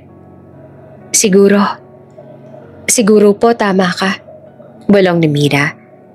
Hindi para sa kanya, kundi para po sa sarili ko. Para hindi ako mabulok sa galit at sama ng loob. Si Jolene ay ngumiti, halatang nagaan ang puso sa reaksyon ng anak. Tama, at tandaan mo anak, ang buhay ay patuloy. Ang sakit ay bahagi ng nakaraan. Ang pagmamahal at pagpapatawad ang susi sa bagong simula. Ngayon may pagkakataon tayo na maghilom at pagsimula ulit. Mas matatag, mas buo at mas masaya. Si Mira dahan-dahang lumapit sa ina at niyakap siya. Ang yakap ay puno ng emosyon. Halos naipon ang lahat ng lungkot, galit at pagkabigo sa loob ng maraming taon. Ngunit sa yakap na iyon, may halong kalayaan. Salamat po, Ma, bulong niya sa ina. Tinuro mo sa akin paano magpatawad kahit na mahirap. Walang anuman anak, sagot ni Jolene. Umiiyak rin, ngunit may ngiti sa labi. Ang pagmamahal natin sa isa't isa ay laging nandito. Kahit gaanong kasakit ang nakaraan, kaya nating lumakad sa liwanag ng bagong simula. Sa labas ng bahay, ang araw ay unti-unting sumisilip, simbolo ng bagong yugto sa buhay ng mag-ina. Ang araw ay malamig at maulap, sumasalamin sa tensyon sa loob ng courtroom.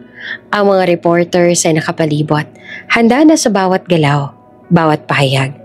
Si Mira ay nakaupo sa witness stand, nakatingin sa harap, composed at determined. Ang oras ng paniningil ay dumating na. Sa kabilang panig, nakatayo naman si Trisha, halatang tense at nag-aalangan. Alam niya ang lahat ng kanyang plano, ang paglipat ng shares, paglagay ng liability sa ama, at pagtatago ng mga illegal activities ay nasisiwalat na. Ang mga abogado niya ay nagkikilos, ngunit ang public exposure at testimonies ay napakalakas. Si Mira, hawak ang dokumento sa harap niya, ay tumingin kay Rico, na ngayon ay nakatayo sa tabi ng kanyang abogado, hawak ang handcuff sa kamay. Ang ama niya na dati malakas at dominant, ngayon ay nanginginig at mahina. Ramdam ang bigat ng guilt at remorse. Your Honor, panimula ni Mira sa korte, malinaw at composed. Pina-withdraw ko ang lahat ng evidence na maaaring magpahirap sa aking ama. Hindi ko nais na lumala pa ang sitwasyon. Ngunit ang lahat ng ginawa ni Trisha at ang illegal na gawain sa kumpanya ay dapat managot. Tahimik ang courtroom. Ang mga mata ng media ay nakatuon sa kanya habang ang mga abogado naman ay nakatitig sa bawat galaw at salita. Ang gravity ng sitwasyon ay ramdam sa bawat sulok. Si Rico ay lumapit sa anak. Hawak ang kamay niya ng bahagya. Ang mga luha sa mata niya ay naglalaman ng years of regret at pain. Ang bawat salita ng anak ay parang dagok sa puso niya, ngunit may kasabay na pag-asa. "Anak, pasensya na," bulong niya, halos hindi marinig. "Ang pinakamasamang desisyon ko ay nang iniwan ko kayo." Tahimik naman si Mira, ramdam ang bigat ng emosyon. Galit, lungkot, ngunit may halong compassion. Ang opportunity na magpatunay ng hustisya sa legal system ay dumarating, ngunit hindi niya pinabayaan ng ama na harapin ang kanyang pagsisisi. Sa courtroom, si Trisha ay napailing. Hindi niya inaasahan na ang bata na dati iniwan ng ama ay magpapasya na mag-withdraw ng evidence laban sa ama at tumistigo laban sa kanya. Ang power move ni Mira ay hindi lamang legal. Ito rin ay strategic at moral statement. Ang mga abogado ni Trisha ay nagulat. Ang mga testimony at evidence ni Mira ay malinaw, maayos at nakatuon sa truth.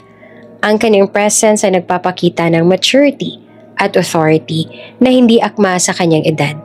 Ngunit ramdam sa lahat ng nasa korte. Ang judge ay tumingin kay Mira. Halatang impressed sa composure at clarity ng bata. "Miss Villarreal, malinaw ang iyong pahayag. Ang desisyon mong protektahan ang iyong ama habang mananagot sa tamang tao ay kapuri-puri," sabi ng judge habang si Trisha ay nanginginig. Si Rico, hawak ang handcuffs, ay hindi makapaniwala sa ginawa ng anak. Ang ama na dati abala sa sarili ngayon ay nakaupo sa harap ng hustisya at tinitingnan ng anak na may halong pride at guilt. Sa labas ng korte, habang nag-uusap ang mga reporters at media personnel, si Mira ay tahimik na lumapit sa ama. "Pa, natutunan mo na siguro ang halaga ng pamilya, ng responsibilidad at ng pagmamahal," bulong niya, hawak ang kamay niya ng mahinahon. Si Rico halos hindi naman makapagsalita, tumango lamang. Ang kanyang puso ay puno ng pagsisisi at ramdam niya na ang anak na dati iniwan niya ay handa nang magbigay ng pagkakataon sa kanya, ngunit may kondisyon. Honesty, responsibility at tunay na pagbabago. Ang araw ay tila malamig sa buong lungsod.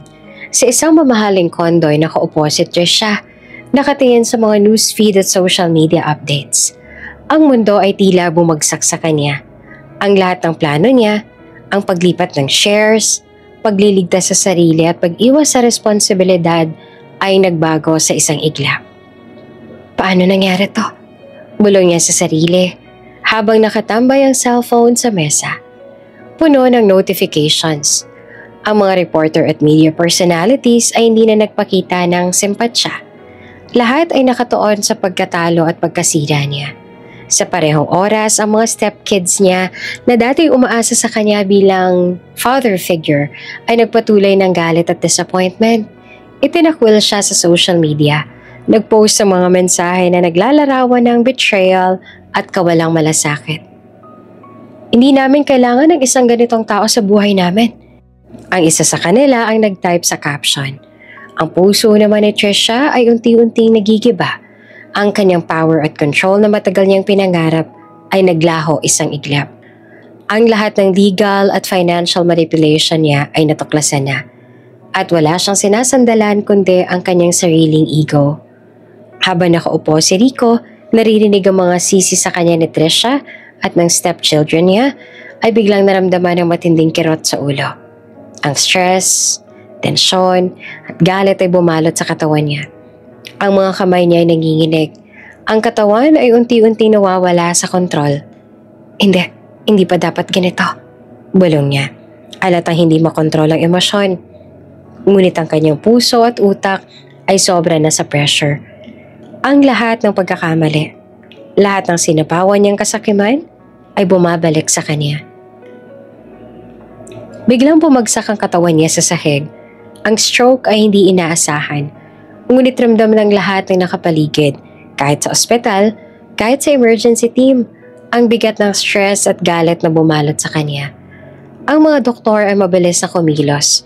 Ngunit halata ang pinsala sa utak at sa boses niya. Hindi niya na kaya magsalita ng maayos. Ang bawat salita ay nagiging mabigat. Bawat galaw ay mahirap.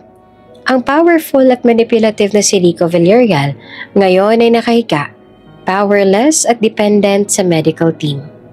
Sa labas, ang media ay hindi nagpatinag. Ang kanyang public image na dati flawless at controlled ay nagkaroon ng malaking crack. Ang mga headlines ay tumutok sa kanyang downfall. Rico Villarreal empire crumbles.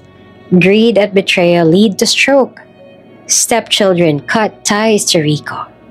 Sa loob ng hospital room, habang nakatitig sa ceiling, si Rico ay unti-unting naintindihan ang kahalagahan ng bawat desisyon. Ang bawat galit, kasakiman, at pagpapabaya sa pamilya at responsibilidad ay bumalik sa kanya ng mas matindi. Wala nang excuses. Wala nang lawyers o manipulations. Ang katawan at isip niya mismo ang humarap sa consequences. Ang kapangyarihan, control at kayamanan ay hindi sapat para protektahan siya sa natural na balanse ng karma. Ang pagkatalo ay hindi lamang sa legal at financial world. Ito ay sa buhay at katawan niya mismo. Si Mira naman sa kabilang panig ay nakaupo sa opisina. Binabantayan ang balita ng updates. Hindi siya nagdiriwang sa pagkabagsak ng ama, ngunit ramdam niya ang tamang timing ng justice. Ang galit na noon ay nagmamay-ari sa kanya ay napalitan ng peace of mind. Alam niyang ang tama ay nagtagumpay at ang mali ay nakaharap sa natural consequences. Si Rico ay nakahiga, nakatitig sa ceiling. Hindi siya makagalaw ng maayos, hirap pagsalita, habang ang mundo niya ay unti-unting bumabalik sa normal, ngunit wala siyang kontrol. Ito rin ay nagpapakita kay Mira na hindi lahat ng galit at revenge ay kailangang personal.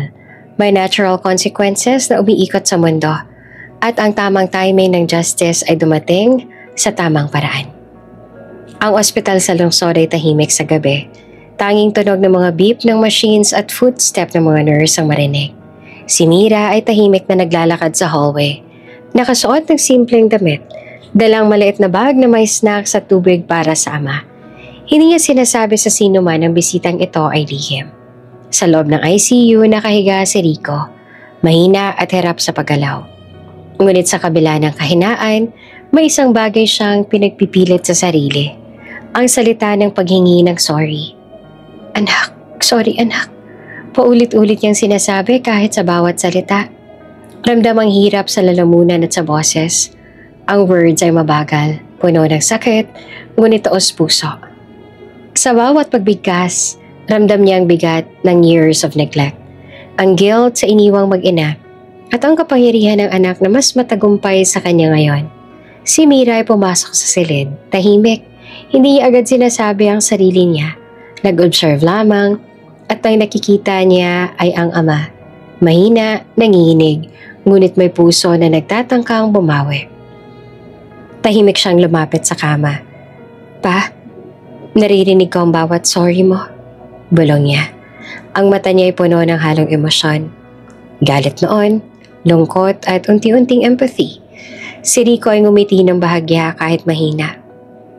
Alam ko hindi sapat anak, pero gusto kong humingi ng tawad sa lahat. Bulong niya na pinipilit ang bawat salita. Ang bawat sorry ay tila pagbibigay ng peraso ng kapayapaan sa puso ng anak na iniwan niya noon. Sa kabilang kwarto, si Jolene ay nakatayo sa tabi. Tahimik ngunit ramdam ang tensyon sa pagitan ng ama at anak.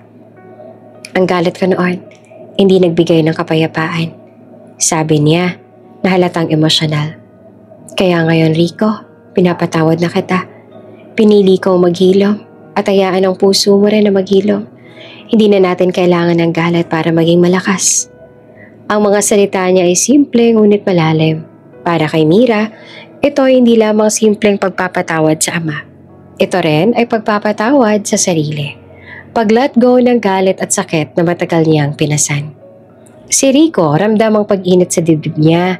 Ang salita ni Jolene, kahit mahina, ramdam niya ang sincerity at pagmamahal ng anak. Ang bawat sorry ay unti-unting nabibigyan ng meaning. Jolene, Mira, thank you for giving me a chance. Bulog niya na halatang puno ng emosyon. Hindi siya makapagsalita ng buo, ngunit ramdam ng mag-ina ang sincerity sa bawat salita. Tahimik sila, nakaupo sa tabi ng kama ng ama. Ang oras ay dahan-dahang lumilipas. Ngunit bawat sandali ay puno ng symbolism, ang pagkakapatawad, paghilom at bagong simula. Ang bata na dati puno ng galit, ngayon ay natuto ng pahalagahan ng mercy at compassion. Ang ama na dati abala sa sarili at pride, ngayon ay natuto ng humility at responsibility. Sa labas ng bintana, unti-unting sumisilip ang araw, nagdadala ng bagong liwanag sa ICU. Makalipas ang ilang buwan, wala nang ma-stabilize si Rico, unti-unti na siyang gumaan ang pakaramdam. Ang therapy sessions, kahit na mahirap, ay naging mas madali dahil sa constant support ni Mira. Sa bawat hakbang at exercise, hawak niya ang kamay ng anak. Nagbibigay ng encouragement at lakas. Sa mga sandaling iyon, kahit sa sakit at hirap, ramdam nila ang isang bagong simula. Ang pamilya na muling nagkakaisa. Ngunit sa likod ng tahimik na kasiyahan at pagpapagaling, may mga anino pa rin ang nakaraan. Si Trisha, na nawalan ng kontrol at kayamanan, ay desperado. Hindi niya alam kung paano makakabawi sa nawawala sa kanya. Ang pera, status, at ang planong mapanatili ang impluwensya sa kumpanya ni Rico. Ang galit at kasakiman niya ay naging obsession at nagplano siya ng isang mapanganib na hakbang. Isang gabi, habang si Mira ay naglalakad pa uwi mula sa maliit na lang opisina sa probinsya, biglang may humarang sa kanya. 3 lalaki, maskulado at may mga armas, ang lumapit. Hindi nagtagal pinakidnap siya upang humingi ng ransom. Ang takot at adrenaline ay agad na pumuno sa katawan ni Mira. Ngunit bago pa man siya tuluyang mailayo, naramdaman niya ang familiar na kamay na humawak sa kanya. Si Rico, kahit na may saklay, ay hindi nagdalawang isip na harapin ang panganib. "Anak, hawakan mo ako," sabi ni Rico na halatang determined, kahit ang katawan niya ay limitado ng injury therapy. Isa sa mga tauhan ng kidnappers ay biglang naglabas ng barel. Nakatutok sa kanilang dalawa. Ang mundo ay tila bumagal sa pananaw ni Mira. Sa hindi inaasahang pagkakataon, si Rico, kahit na hindi ganap na malakas, ay iniligay ang sarili niya sa pagitan ng barel at ng anak. Ang putok ay tumama sa dibdib niya. Napasigaw si Mira habang nakatingin sa ama na unti-unting bumagsak sa sahig, duguan. Ang takot, galit at panik ay biglang sumabog sa kanya. Halatang nakahiga sa sahig, hawak ang sugat ng dibdib. Si Rico naman ay nakatingin kay Mira.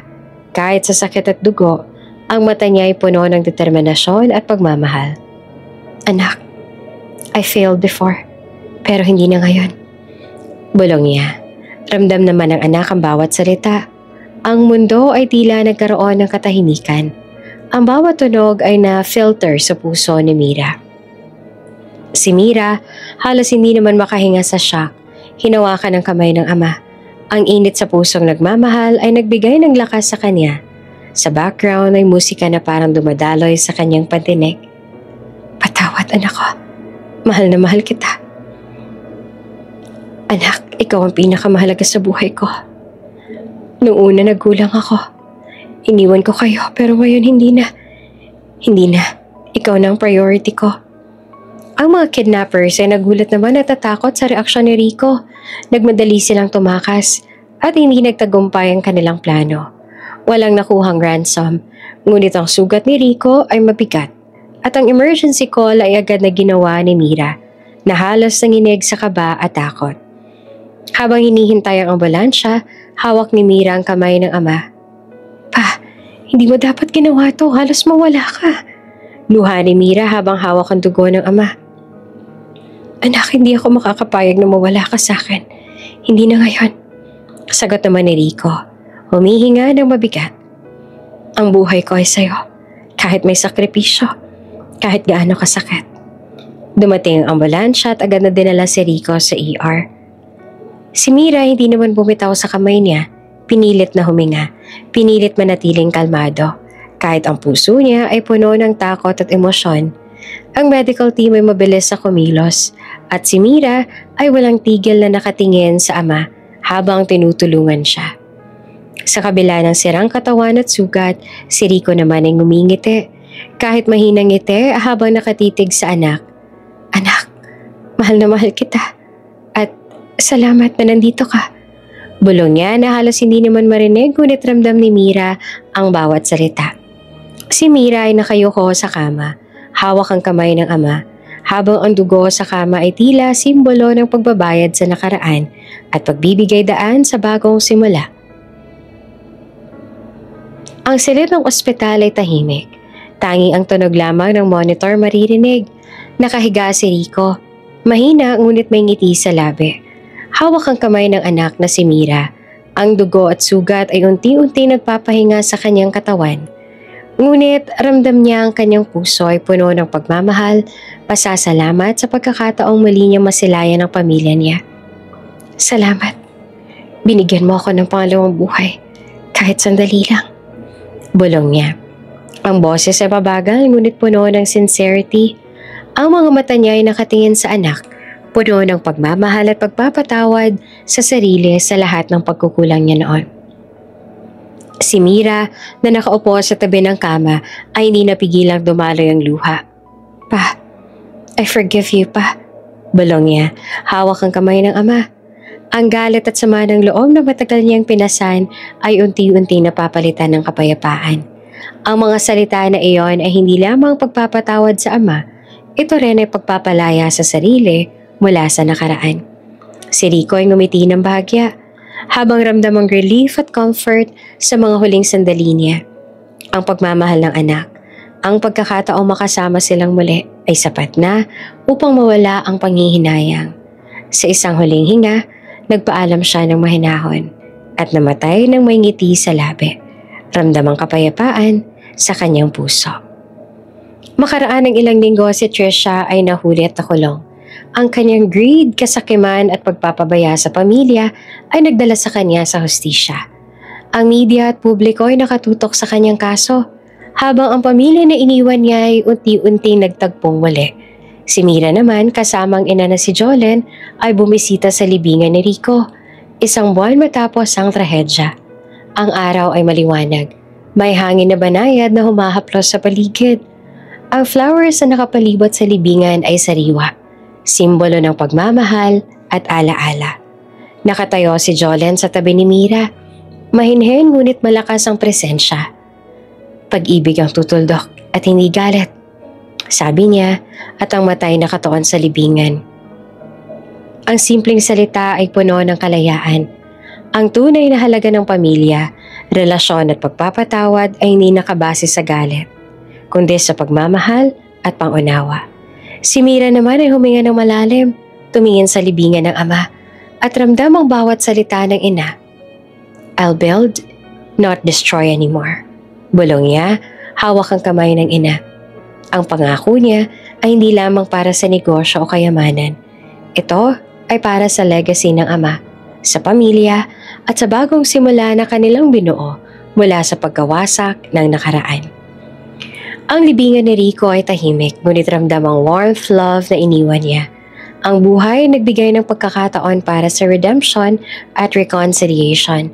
Kahit sa huling sandali, ang mga alaala, sakripisyo at pagmamahal ng ama ay mananatiling gabay sa anak at sa ina sa pagharap sa kinabukasan. Sa paligid, ang hangin ay malumanay, parang nagdadala ng mensahe mula sa ama. Isang paalala na ang pagmamahal ay higit sa galit at ang kapayapaan ay laging mas mahalaga kesa sa paghihigante. Si Mira sa kanyang puso ay ramdam ang legacy ng ama, ang values ng family, forgiveness at responsibility. Ang bawat hakbang niya mula ngayon ay magiging hakbang ng pagbuo at hindi ng pagkawasak.